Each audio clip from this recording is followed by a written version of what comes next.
لما يبقى يتيم وأمي ويبقى سيد العالمين، منطقي الحساد هتكتر، والعدا والكارهين، واللي هيقول لك ده شاعر، واللي هيقول لك ده ساحر، واللي هيقول لك ده كافر، واللي يكتب واللي يرسم واللي يكذب واللي يشتم. منطقي هي غيرة زي غيرة الوليد بن المغيرة.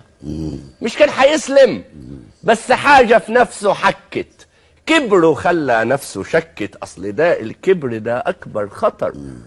بس يعني الجنة تعمر وحدها، حبة في الجنة ونعيمها وحبة في سقر. طبعا منطقي ومنطقي.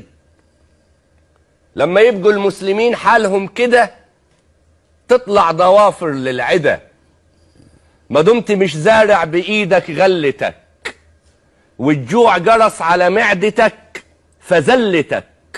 ما دمت متشتت وتايه في الكلام، فين الودان اللي هتسمع كلمتك؟ ومنين يجي لك وش تغضب ولا تحمج ولا ترفع شكوتك؟ هم مش قاصدين يهينوا المصطفى بحبة صور، هم عارفين ان سيدنا النبي سيد البشر. هم قاصدينك وقاصديني وقاصدين كل جيلنا، وطول ما بنطاطي وبنخبي وبنداري الحجايج لسه ياما راح يجيلنا. احنا ما رسمناش نبينا في العيون. لو كانوا حضروه كانوا عرفوا يرسموه، كانوا هيسموه بعدله وبسماحته وبهدوءه. كانوا شافوا ان الصحابة بتلحق المية اللي نازلة من وضوء. الله. احنا ما رسمناش نبينا في العيون، احنا فهمناهم ان الدين بتاعنا لا فيه ادب ولا فيه علوم ولا فيه فنون. اتلهينا فاحنا كنا واحنا كنا ونمنا في اللي راح يكون.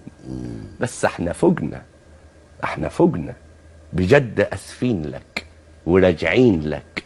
شعبك نشيط عامل وصافي وتقي زيك يا سيدنا المصطفى. الله. يا ابو قلب طاهر نقي.